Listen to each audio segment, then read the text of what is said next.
Olá, bom dia! Sejam todos muito bem-vindos ao Saúde RS deste sábado, 8 de novembro. Eu sou Paulo Viana, está no ar o seu Jornal da Saúde, nas manhãs de sábados da Masper TV. Obrigado pela sua audiência. Novembro é um mês crucial para a saúde, destacando o Novembro Azul, com a conscientização sobre o diabetes e o foco na saúde do homem para a prevenção de doenças masculinas. Além disso, a pauta da saúde se expande para o cotidiano com a importância dos cuidados com o nariz e a relevância da saúde digestiva, abordando, inclusive, o trabalho essencial da equipe multidisciplinar. Começa agora o seu guia completo de saúde.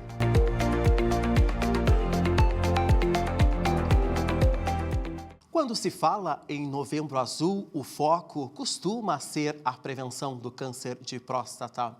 Mas você sabia que esse mês também é importante para a conscientização sobre o diabetes? E quem nos ajuda com esse assunto é o Dr. Guilherme Rolim, endocrinologista, chefe do Serviço de Endocrinologia e Nutrologia do Hospital Moinhos de Vento. Bom dia, doutor. Seja bem-vindo ao Saúde RS. Prazer recebê-lo. Bom dia, é uma satisfação poder falar com você sobre esse tema tão importante e tão relevante para a saúde dos brasileiros, que é o diabetes. Doutor, qual a importância do Novembro Diabetes Azul? Isso é muito interessante, né? Eu vou contar um pouquinho a história para vocês, né? A insulina foi descoberta em 1921 e o primeiro paciente que recebeu insulina foi em 1922, o que revolucionou o tratamento do diabetes, né? E um dos cientistas, que é o que se chama Frederick Banting, ele nasceu no dia 14 de novembro, né? E por isso que foi, né, uma maneira de homenagear um dos principais cientistas que descobriram a insulina, né, em relação ao Dia Mundial do Diabetes, que é 14 de novembro, e com isso o mês, né, de conscientização do diabetes. Então, o principal motivo, né, de existir o Novembro Azul, o mês do diabetes, é para conscientizar sobre a doença, trazer educação e informação tanto aos pacientes, à população geral, quanto aos profissionais de saúde. Neste ano, o Novembro Diabetes Azul tem como tema central o respeito no ambiente de trabalho. Quais são os principais desafios que pessoas com diabetes enfrentam no trabalho e como colegas e empregadores podem contribuir para um ambiente mais incluso e seguro?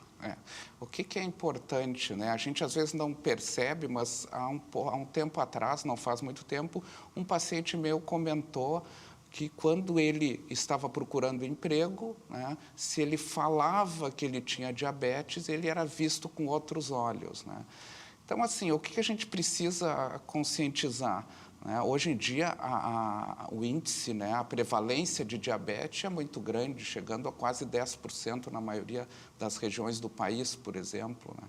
Então, é muito comum a gente ter, me imagina, numa empresa grande, um número de diabéticos. É importante que a grande maioria desses pacientes, né, eles adotando um cuidado adequado, ele vai poder exercer a grande maioria das atividades profissionais sem nenhum prejuízo, né, para a sua saúde e para, né, o trabalho propriamente dito. Claro que vão existir exceções, questões pontuais, etc., mas, de uma maneira geral, o diabético no emprego, no trabalho, tem que ser abordado, tem que ser considerado, respeitado como qualquer pessoa. Gostaria de entender melhor os diferentes tipos de diabetes. Quais existem? Quais são as causas de cada um? Perfeito. Então, de uma maneira geral, os dois tipos assim, principais de diabetes é o diabetes tipo 1 e tipo 2. Existem alguns outros tipos que são mais raros, eu só vou citar, que são diabetes secundário a outras doenças endocrinológicas, diabetes secundário à cirurgia de pâncreas, por exemplo, e alguns diabéticos genéticos, né, crianças que nascem com diabetes, que são questões totalmente diferentes, né, e que não é o dia a dia. Na prática, eu acho que é importante a gente focar em termos de conhecimento geral da população, que nós temos o diabetes tipo 2 e o diabetes tipo 1.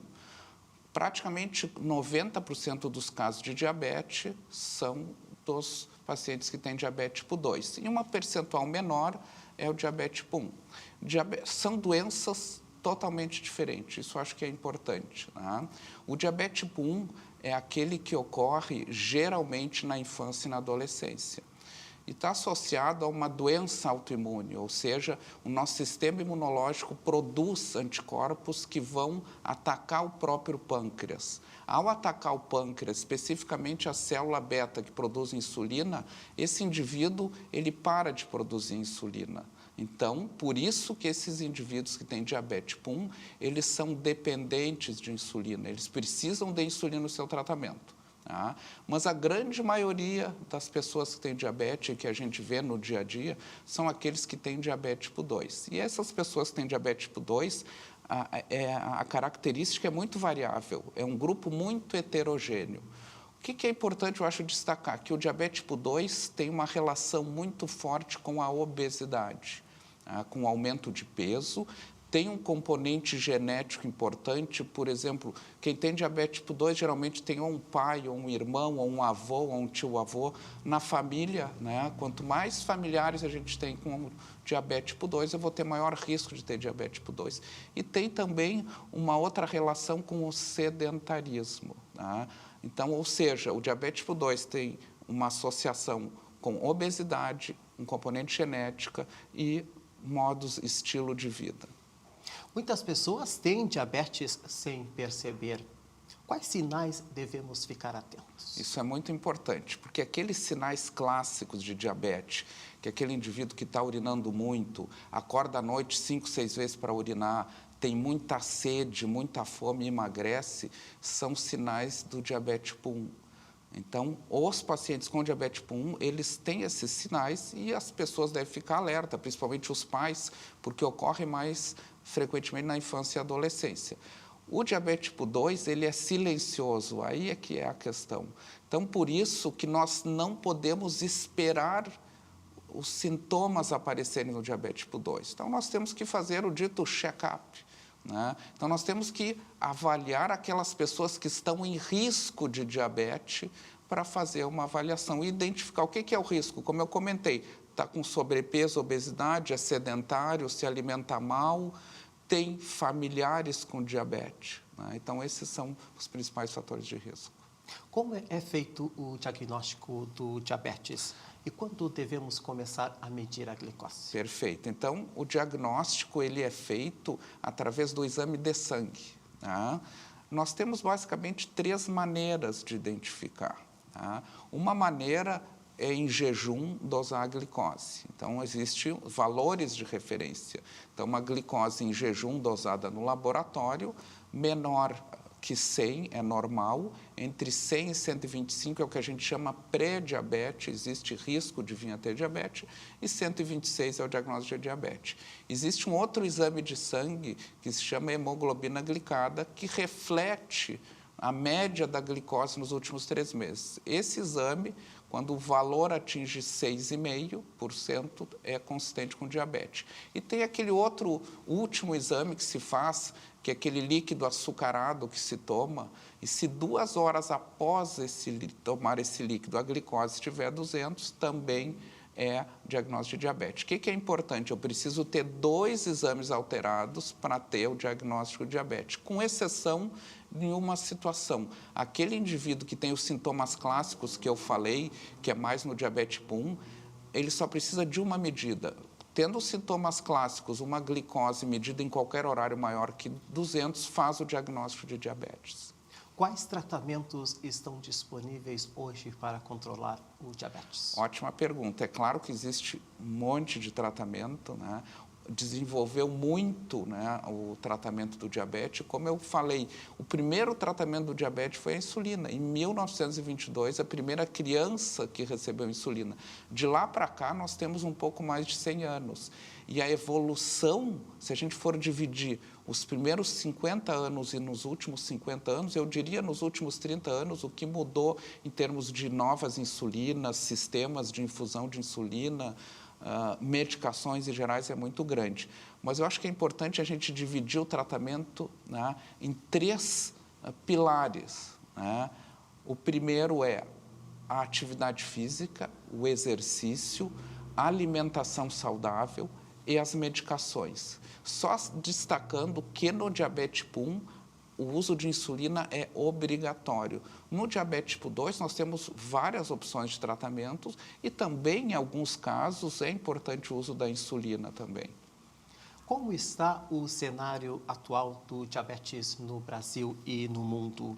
E o que explica o aumento contínuo de casos? Perfeito. Já há algumas décadas, né, o número de pacientes com diabetes no mundo e no Brasil está aumentando. E há uma estimativa que continue aumentando.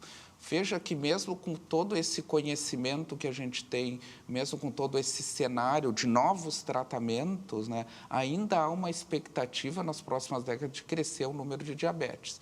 O principal fator é a obesidade. Então, se a gente for ver um gráfico de números de pessoas obesas e sobrepeso nos últimos 50 anos está crescendo e vem junto o diabetes, porque o principal tipo de diabetes é o tipo 2 e tem uma ligação muito forte com obesidade. Né? E no Brasil também, né? Crescendo a obesidade, está crescendo também o número de diabetes. Como é que está hoje em dia no mundo e no Brasil, eu diria assim, o controle do diabetes, né? Então, assim, falando especificamente no Brasil, né, nós temos realmente, com toda essa tecnologia, com todos esses novos medicamentos, eu diria que todo esse arsenal terapêutico, ainda o sucesso no tratamento do diabetes ainda está aquém do desejado. Um critério importante que os pacientes sabem, porque o médico pede aquele exame, a hemoglobina glicada, a recomendação da Sociedade Brasileira de Diabetes, da Sociedade Americana e Europeia de Diabetes, é que esse valor seja menor que 7%.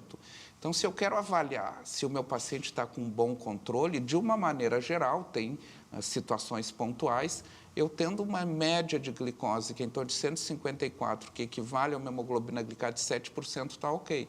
Qual é o grande problema? A gente tem alguns dados sobre como é que está o tratamento no Brasil e ele está muito ruim. Então, vou te colocar 3 situações. Nós temos, né, um dado recente de 2, 3 anos que no sistema de saúde privado, né, cerca de 52, 53% dos pacientes conseguem atingir essa meta. Já na saúde pública, isso baixa para 34%, 35%. Né? Então, mostrando que há uma diferença, né? Provavelmente porque a saúde privada, os pacientes têm um acesso a maiores opções de tratamento, novas medicações, etc. E um dado que eu gostaria de trazer para vocês, que eu acho que é muito interessante, nós lá no Hospital Moinhos de Vento, nós participamos de um projeto, né, que se chama Telenordeste. Nós fazemos avaliações em telemedicina nas unidades básicas de saúde do interior do Nordeste. E a nossa análise de 2024, que esse projeto tem 6 anos, apenas 13% dos diabéticos estão, né, na primeira consulta, digamos, com o controle. Então, isso aí é para ilustrar que nós precisamos melhorar muito o controle do diabetes, né, e, principalmente, pegando a questão do Novembro Azul, a educação. O paciente tem que conhecer a doença, entender por que é importante tratar, entender como tratar, e os profissionais de saúde, não só o endocrinologista, a enfermeira, a nutricionista, técnico de enfermagem, todo mundo que lida com o diabetes, tem que entender do diabetes e saber passar a mensagem de educação e prevenção do diabetes, prevenção das complicações crônicas. Neste Novembro Diabetes Azul, qual a mensagem gostaria de deixar aos nossos telespectadores? Perfeito. A primeira mensagem é que, para controlar o diabetes, a gente precisa de prevenção. Então, nós temos que prevenir o diabetes através do controle da obesidade. E aqueles pacientes que têm diabetes, nós precisamos prevenir, né, as complicações crônicas através de um controle do diabetes adequado, a partir de dieta, exercícios e medicações. E é fundamental o conhecimento da doença, né, é fundamental a educação dos pacientes e dos profissionais de saúde. Guilherme Rolim, endocrinologista e chefe do Serviço de Endocrinologia e Nutrologia do Hospital Moinhos de Vento, agradecemos por estar conosco no Saúde RS. Nós que agradecemos e estamos à disposição. Volte sempre. Obrigado.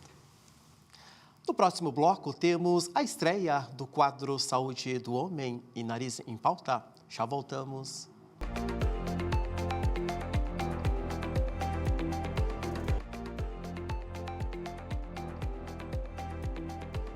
E estamos de volta com Saúde RS, o seu Jornal da Saúde das manhãs de sábados da Masper TV. E agora temos a estreia do quadro Saúde do Homem. Roda a vinheta. Saúde do Homem, oferecimento Dr. Tiago Breitenbach, urologista especialista em saúde íntima masculina, referência em disfunção erétil, infertilidade, estética peniana e cuidados reprodutivos. Porque saúde masculina é assunto sério e cuidar dela é ter qualidade de vida. Bem-vindo ao quadro Saúde do Homem. Aqui vamos informar e conscientizar sobre cuidados com a saúde masculina, com foco em urologia, prevenção e qualidade de vida. Afinal, cuidar da saúde também é coisa de homem. Hoje, na estreia do Saúde do Homem, vamos falar do Novembro Azul, mês de conscientização sobre a saúde masculina e a prevenção do câncer de próstata. Sobre esse assunto, eu converso agora com o Dr. Tiago Breitenbach, urologista e especialista em saúde masculina, referência em infertilidade, disfunções sexuais, estética peniana e cuidados reprodutivos. Bom dia, doutor. Seja bem-vindo à estreia do quadro Saúde do Homem. Prazer recebê-lo. Muito obrigado pelo convite, Paulo. Estou muito feliz de estar aqui.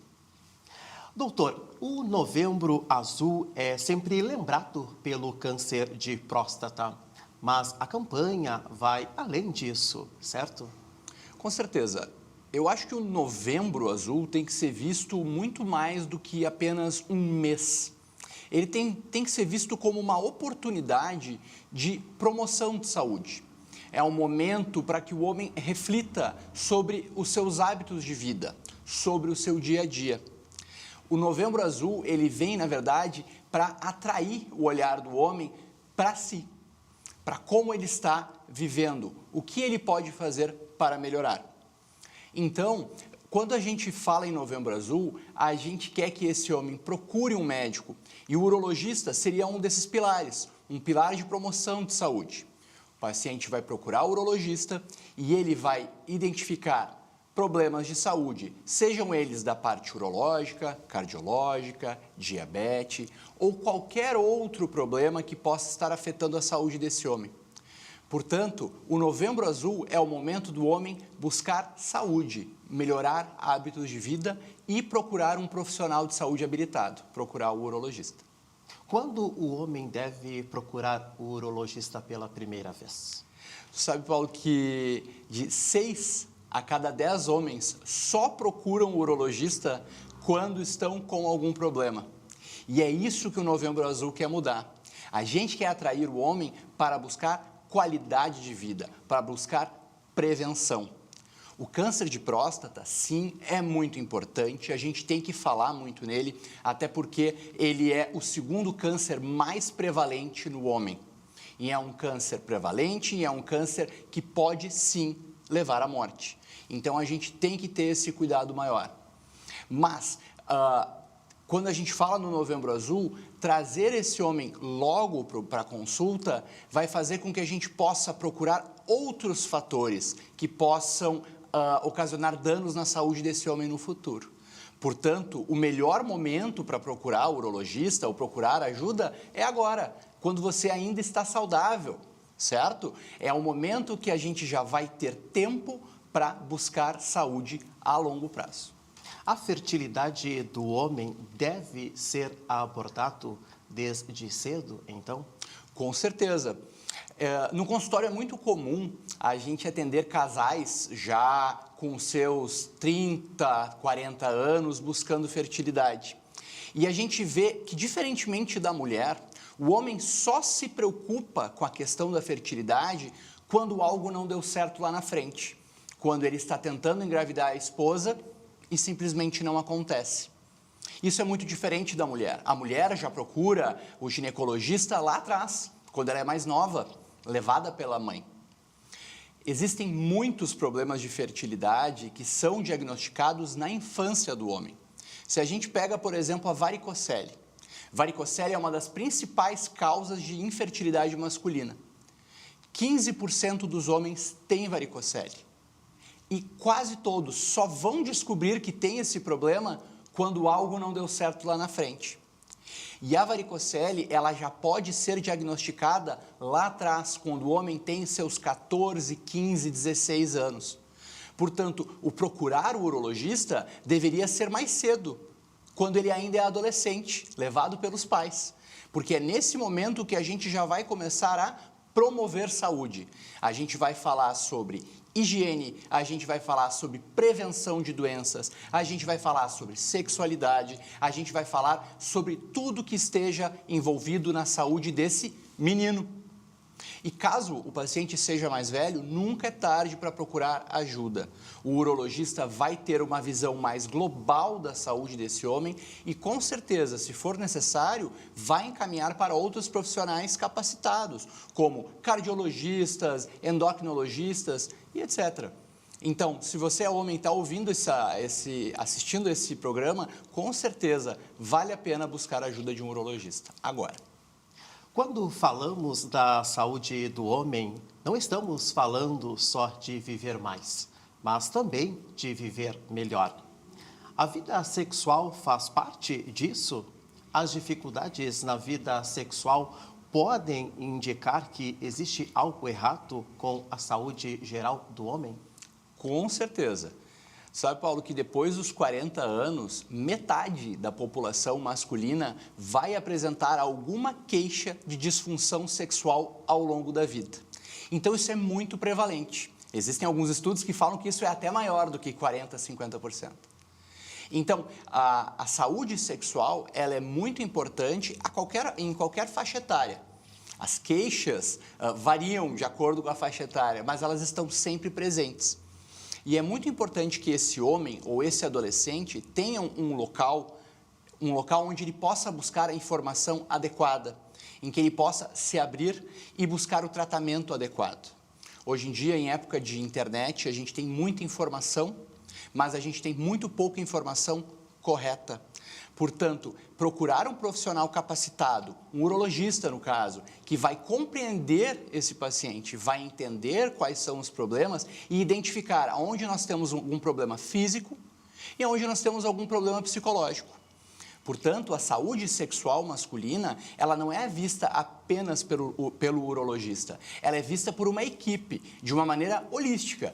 Todo mundo vai ajudar esse paciente, seja na parte psicológica, com o psicólogo, seja o endocrinologista, se tiver algum problema hormonal, o urologista em alguma alteração peniana.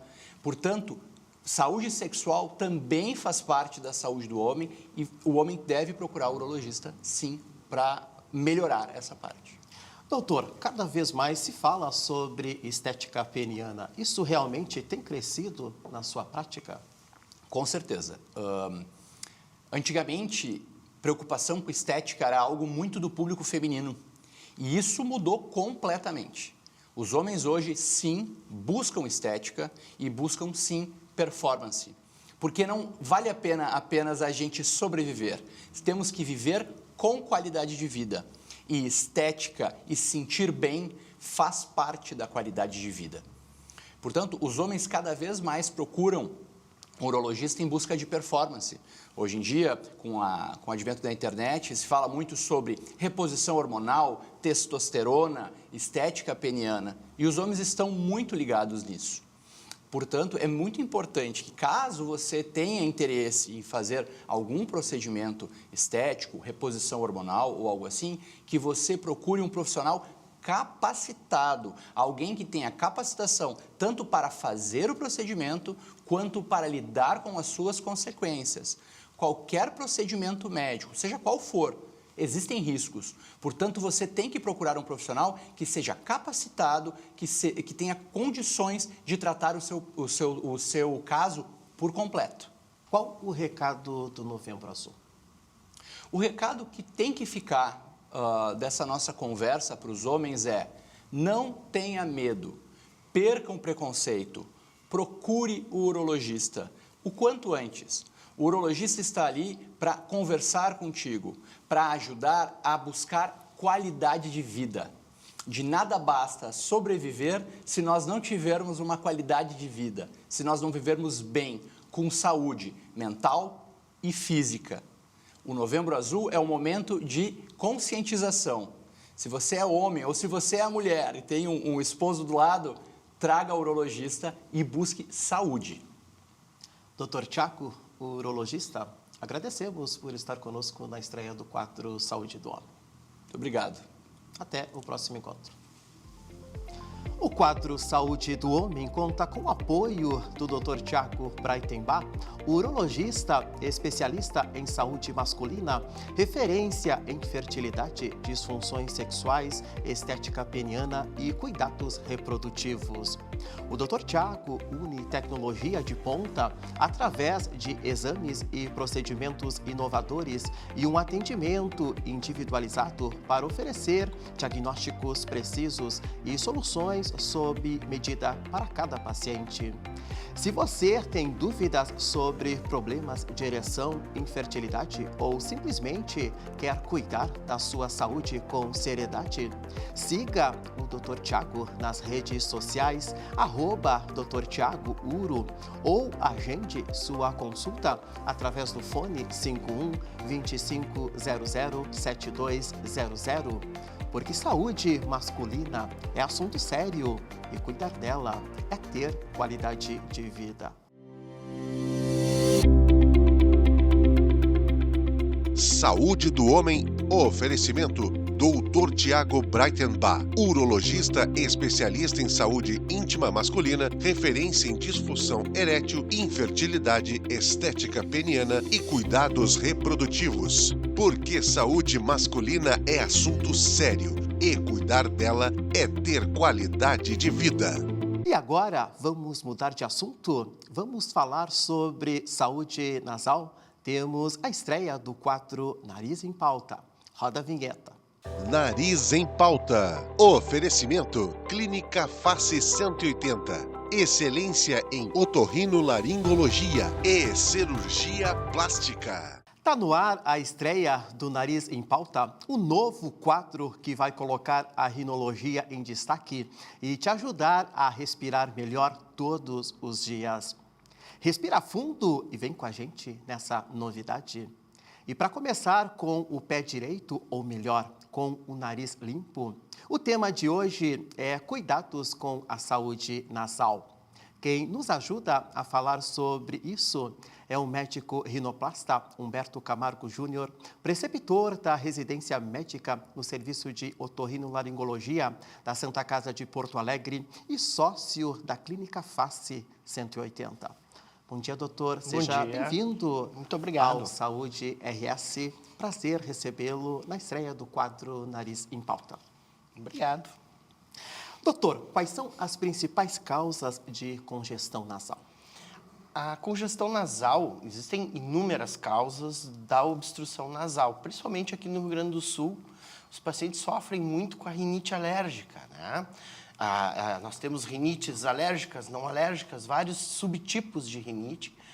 Existem alterações anatômicas também, como desvios de septo, e também muitas alterações externas do nariz podem estar implicadas na obstrução nasal. E podemos categorizar, claro, casos agudos de infecções ou crônicos de infecções também. Como identificar um desvio de septo? Um desvio de septo. As pessoas costumam olhar o nariz externamente e achar que se o seu nariz é alinhado, não tem desvio. Se o seu nariz é torto, tem desvio. Quem vê nariz não vê o septo propriamente dito. Esse exame, o exame otorrinolaringológico, ele é vital para identificar o desvio de septo, né? Então, nós geralmente fazemos a rinoscopia, que é aquele exame com a luz frontal, e também nós fazemos a fibronasolaringoscopia, que é um exame mais detalhado que avalia toda a fossa nasal. E aí a gente consegue categorizar e localizar o desvio, a sua extensão e também as implicações respiratórias que ele está causando no paciente. Quais são os sintomas de uma sinusite? É bem difícil a gente diferenciar entre uma sinusite, às vezes, uma gripe, né, e uma crise alérgica, sendo vital o exame do paciente. A otorrinolaringologia é uma especialidade que dificilmente consegue fazer consultas online para diagnosticar uma sinusite, mas a gente tem um arsenal. Além da história clínica detalhada, a sinusite ela pode ter febre ou não necessariamente, congestão nasal, pode ter a secreção, tosse é um sintoma muito frequente também, pressão na face.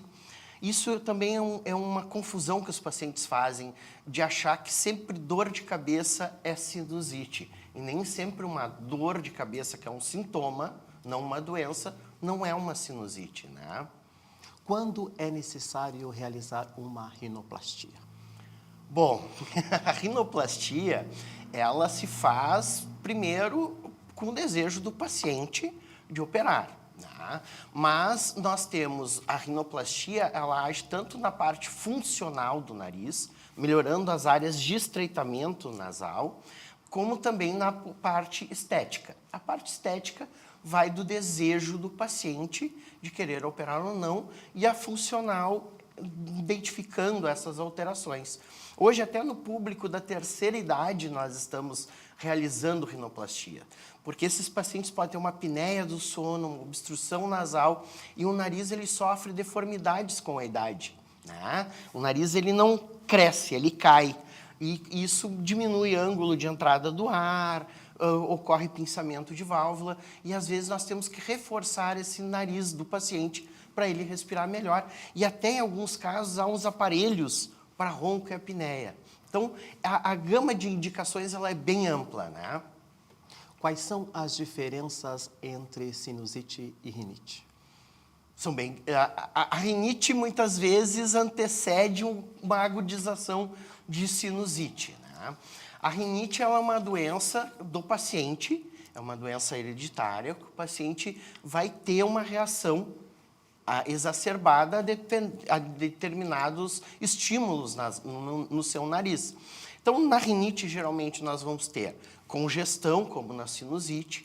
Na sinusite, geralmente, a congestão pode ser mais persistente de um lado do que de outro, diferente da rinite.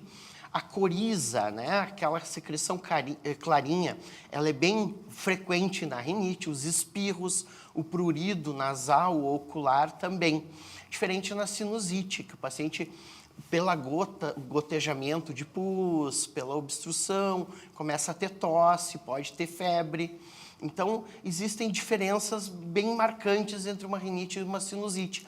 Mas muitos pacientes que têm crise de rinite, pela inflamação dentro do nariz, podem evoluir para uma crise de uma sinusite aguda também, né?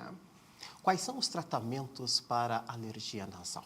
Os tratamentos eles vão desde antialérgicos, sprays nasais, né, que a gente utiliza muito porque eles também são anti-inflamatórios, eles liberam mais a passagem de ar. Existem hoje os imunobiológicos, que são tratamentos para casos mais reservados. Então, são tratamentos bem amplos, mas o importante é ver qual tipo de rinite que esse paciente tem, quais são as queixas e também descartar alterações anatômicas, né? Pois um paciente que tem um nariz persistentemente obstruído por um desvio de septo, por exemplo, vai ter sempre uma rinite de difícil tratamento. Então, às vezes, até uma cirurgia ajuda, mas cirurgia não cura rinite. Não há tratamento que cure uma rinite. Existem tratamentos que a gente controla os sintomas e o paciente vive normalmente. Quando procurar um otorrinolaringologista para problemas no nariz? Falando especificamente do nariz, respirar pela boca, pessoal, não é alternativa, é uma doença.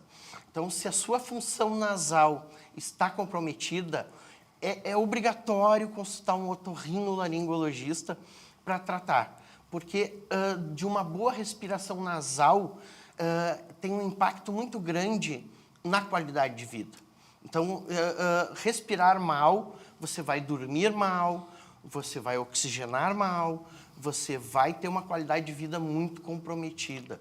Então, essa é a hora de procurar um otorrino, falando em sintomas respiratórios. Lembrando que a otorrinolaringologia, ela é uma especialidade extremamente ampla de ouvido, nariz e garganta.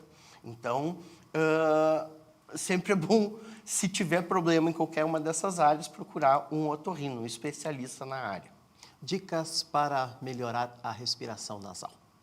Consultar um otorrinolaringologista. Não existe um exercício para melhorar. Se você tem um nariz entupido, eu não vou te recomendar um exercício para melhorar a tua respiração nasal.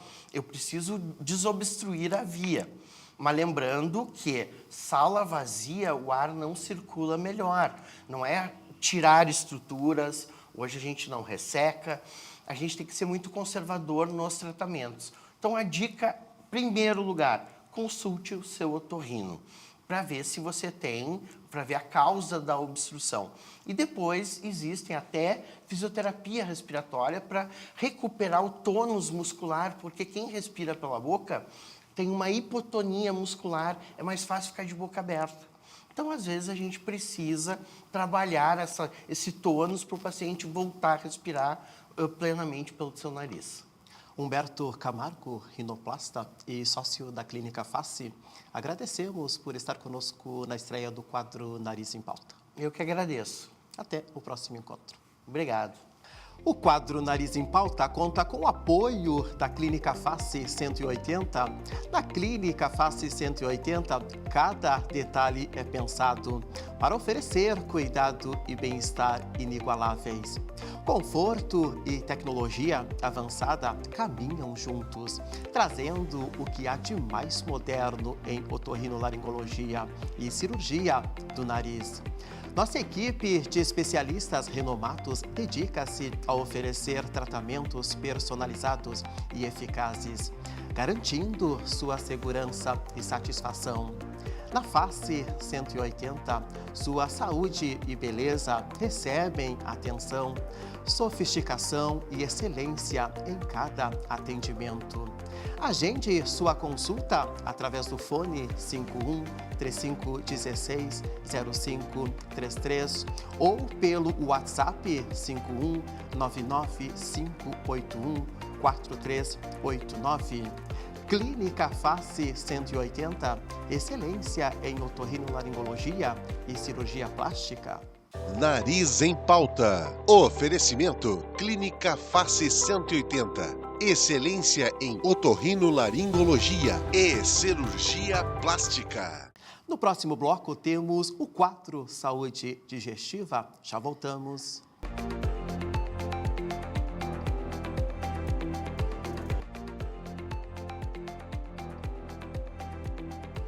E estamos de volta com Saúde RS, o seu Jornal da Saúde das manhãs de sábados da Masper TV. E chegou a hora do quadro Saúde Digestiva. Roda a vinheta. Saúde digestiva. Oferecimento Clínica Qualos. Saúde ao aparelho digestivo. Hoje vamos conversar sobre um tema essencial na reabilitação de cuidado integral de muitos pacientes. O uso de vias alternativas de alimentação, como a sonda enteral ou a gastrostomia. Para isso, recebemos duas profissionais que atuam diretamente nessa área. A nutricionista Patrícia Flores, especialista em terapia nutricional enteral, e a fonoaudióloga Vanessa Elias. Vamos entender como a atuação conjunta da equipe multidisciplinar, incluindo o gastroenterologista, transforma o cuidado e melhora a qualidade de vida desses pacientes. Bom dia, sejam bem-vindas novamente ao quadro Saúde Digestiva. Patrícia, em que situação a equipe considera necessário a introdução de uma via alternativa de alimentação e qual é o papel da nutricionista nessa decisão? Sim. Paulo, atualmente, as vias alternativas de alimentação, seja via sonda, gastrostomia, como tu falaste, elas estão muito bem definidas, dentro dos consensos, das orientações dos serviços de nutrição, de fonoaudiologia. Então, a gente precisa pensar nesse paciente, primeiramente, se ele está atendendo, se ele está conseguindo consumir, de forma via oral, de forma fisiológica, todas as necessidades, seja de calorias, de proteínas, de vitaminas e minerais. A partir do momento, e aí por N situações, esse paciente não vai atingir essa necessidade, nós vamos pensar numa via alternativa. Então, é fundamental a avaliação de um profissional, de um nutricionista, encaminhado muitas vezes pelo médico ou por um colega como um fonoaudiólogo, para ser avaliada essa necessidade, esse consumo alimentar e verificar a necessidade, então, da via alternativa. Vanessa, em que momento o trabalho da fonoaudióloga se torna essencial na avaliação de pacientes que podem precisar de via alternativa de alimentação? Paulo, eu penso que o fonoaudiólogo vai se inserir quando a ingesta pela boca, via oral, ela está sendo arriscada, ou seja, põe a saúde como um todo e a saúde respiratória do paciente em risco. Então, são as famosas broncopneumonias de aspiração, onde o alimento, em vez de ir para o esôfago, vai para o pulmão. E, por algum motivo, então, esse alimento está desviando e está indo para o pulmão. Desculpa. Ou quando essa via oral está sendo ineficiente. O que ele consegue comer é uma determinada consistência e aí a família ou a equipe não está se dando conta que o resto das consistências dos alimentos ele não consegue comer com segurança e ele deixa de comer, dando preferência, por exemplo, aos alimentos mais macios, evitando os líquidos, evitando o sólido, que é seco. E daqui a pouco essa quantidade de alimentos, dessa consistência, a não ser que seja pensado pelo nutricionista, ela se torna ineficiente. Então, ele não come com segurança, e aí pode aspirar, ou ele come, mas não come o certo. Para evitar uma aspiração, ele come o que ele consegue, só que dele não se nutre e não se hidrata. Patrícia, quando falamos em terapia nutricional enteral, quais são os principais cuidados para garantir que o paciente receba o suporte adequado, tanto em termos de volume, densidade calórica e proteínas, quanto em segurança? Sim, Paulo, existem N cuidados e é fundamental o trabalho de toda a equipe, por isso que lá na clínica, na Qualos, nós temos essa equipe multidisciplinar, não só o gastro, mas a fonoaudióloga, a nutricionista, a psicóloga, que também, em muitos casos, vai ser fundamental para esse paciente entender que muitas vezes ele vai se alimentar somente pela sonda e que os cuidados, principalmente de atender o volume prescrito pelo nutricionista e da alimentação, que é uma alimentação especializada, industrializada, que esse paciente não vai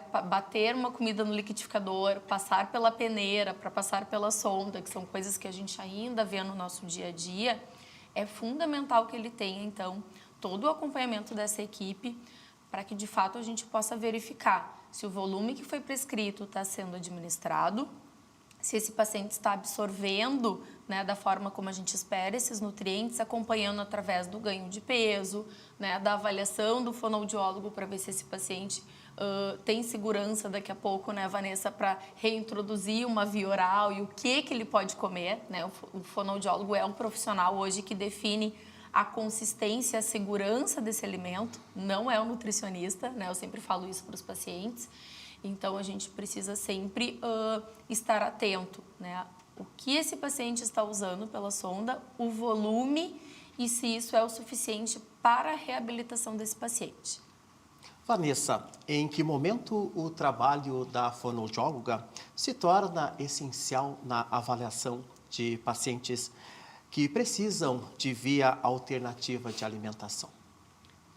Justamente quando ele está principalmente inserido numa equipe multidisciplinar e ele tem condições de avaliar. Então, ele recebe um relato, seu fulano está engasgando, então eu vou primeiro avaliar o desempenho motor e as habilidades de sensibilidade do paciente para ver se ele tem condições de fazer uma via oral, uma ingesta segura. Tá? Muitas vezes o paciente vai fazer uso da via alternativa, da sonda nasoenteral ou da gastrostomia e também vai ter uma via oral. Então, ele vai se alimentar via enteral e via oral. E dentro da via oral, então, o fonoaudiólogo atua prevenindo broncoaspiração, minimizando os riscos, orientando a família, orientando a equipe interdisciplinar e muito positivo e o indivíduo só tem a ganhar quando isso é feito quando ele está num lugar inserido que tenha todos esses profissionais, né? Então, muitas vezes assim até, Paulo, o fato de tomar um remédio que ele pode aspirar, que ele pode engasgar. Então, ele tem a segurança, se necessário, diante um contexto todo, de fazer a via alternativa é algo que vai estar seguro. Então, o paciente, muitas vezes, ele fica inseguro, a família fica muito insegura. Mas o meu pai não vai botar, minha mãe não vai botar, ele não vai mais comer, ele não vai comer por ali, eu quero que ele coma. Só que tem que ser isso muito bem trabalhado, e aí entra muito o papel do psicólogo. Ele tem condições e quem que quer comer? É o indivíduo que quer ou é a família que quer que ele coma? A gente tem uma frase que é, por vezes até agressiva, mas é via oral para conforto de quem? É do paciente ou é da família? Porque se ele comer pela boca, ele vai engasgar, ele vai ter falta de ar, ele vai ficar secretivo, com uma voz molhada, tosse, mas o pai está comendo. Mas às custas do quê? O gasto energético é maior do que o ganho nutricional, Exato, né, Paty? Exato. Então, o fonoaudiólogo está junto com todas, orientando e trabalhando com todos esses achados que o paciente manifesta. Patrícia, a reabilitação de deglutição é um processo delicado. Como o trabalho em conjunto com a nutricionista e o gastroenterologista pode favorecer retorno seguro à via oral? Esse papel, né, que está muito bem definido, né, dentro de uma equipe interdisciplinar, como a Vanessa já disse, né, o papel do gastro, né, que vai fazer a indicação, né, dessa sonda, dessa via. Então, vai ser uma sonda nasoentérica, vai ser uma sonda, né, vai ser uma gastrostomia, quando esse paciente vai ficar, né, um período mais longo ou por muitas vezes definitivo com essa alimentação, né, encaminhando então para a equipe, né, então a nutricionista, a gente vai avaliar esse paciente, vai definir qual a necessidade em calorias, proteína, carboidratos, vitaminas, qual a melhor dieta hoje, né, para esse paciente. O fonoaudiólogo, né, eu sempre brinco, não tem como trabalhar sem, né, um fonoaudiólogo ao lado, principalmente para esse perfil de paciente. Então, a gente trabalha diariamente conversando sobre evolução, se esse paciente tem condições de manter a via oral, seja uma via oral de conforto ou não, como a gente vai trazer isso para os familiares, e muitas vezes o psicólogo ele vai fazer parte também dessa atuação, dessa conversa, essa conferência familiar, né, como a gente fala. Então, hoje eu digo assim, não tem como o nutricionista trabalhar e atuar sozinho, né? Pensando nos ganhos que esse paciente vai ter, é fundamental o trabalho da equipe interdisciplinar.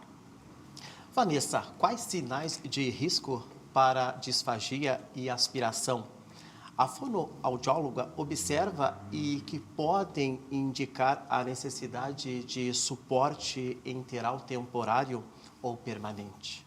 Tá.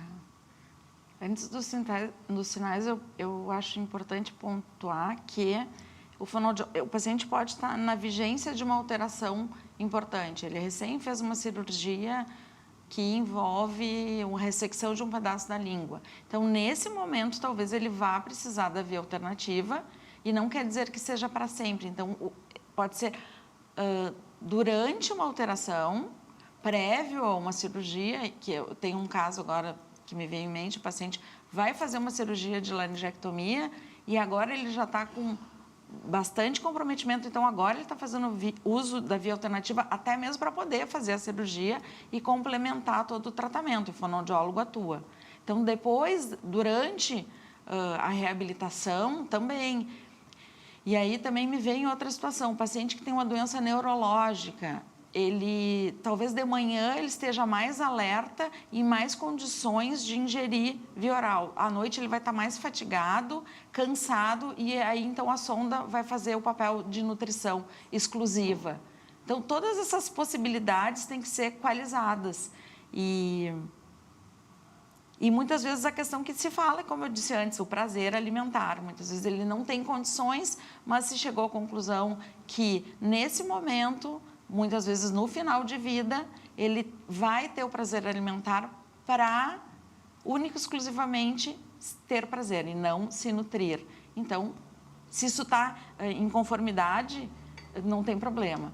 Mas de sinais a gente pode pensar assim para as pessoas ficarem alerta. Uma alimentação muito demorada. Eu fico 2 horas alimentando a mãe, é muito tempo. Ela não está tendo um bom aproveitamento dessa alimentação. Durante a alimentação, ela tosse, ela espirra, ou depois, que pode ficar restinhos nos caminhos que o alimento percorre. E depois, eu mudo de decúbito, ela deita e começa a tossir. Tem que ficar atenta. Alteração, assim, em seguida da alimentação de temperatura corporal, que indica broncoaspiração, pneumonia de repetição. Todos esses aspectos, assim, o alimento escorre para fora da cavidade oral, então ele não está fazendo contenção desse alimento na boca, o alimento sai pelo nariz, a voz fica úmida. Então, todos esses aspectos me dizem que tem uma disfagia. E diante do quadro da disfagia, tem que se avaliar em conjunto qual é a melhor alternativa para esse indivíduo neste momento. Não quero dizer que isso não seja permanente, mas, independente de ser pontual ou permanente, talvez ele tenha que fazer uso da via alternativa de alimentação. Para estar nutrido, para receber o remédio, para tomar água. Vanessa e Patrícia, agradecemos por estarem conosco no quadro Saúde Digestiva. Nós que Obrigada, agradecemos. Paulo. Muito obrigada. Você já percebeu como, em muitos lugares, a saúde virou só mais um número? Na Clínica Qualos, nós acreditamos que saúde de verdade exige mais. Exige excelência no atendimento, olhar humano e uma estrutura pensada para quem valoriza o que tem de mais precioso, o tempo e a própria vida. Atendemos executivos, famílias e idosos com atenção total, porque na Qualos a sua saúde está em boas mãos. Ambiente moderno, equipe médica de confiança e um atendimento que surpreende desde a recepção até o último detalhe. A Clínica Qualos fica localizada na Avenida Ipiranga, 6.690, no Centro Clínico da PUC-RS, Sala 420, 4º andar, em Porto Alegre. Para saber mais sobre os serviços, siga a Clínica Qualos no Instagram, @Clínica Qualos, ou entre em contato pelo telefone 51-3195-2843 ou através do WhatsApp 51999737998. Clínica Qualos, mais que cuidado, um compromisso com a sua tranquilidade. Saúde digestiva. Oferecimento: Clínica Qualos. Saúde ao aparelho digestivo. Você pode participar do programa pelo nosso Instagram, @maspertv, ou através do WhatsApp 51995171412. Hoje ficamos por aqui. Agradeço a sua audiência. Estaremos de volta na semana que vem. Até lá e um bom final de semana. Se cuidem.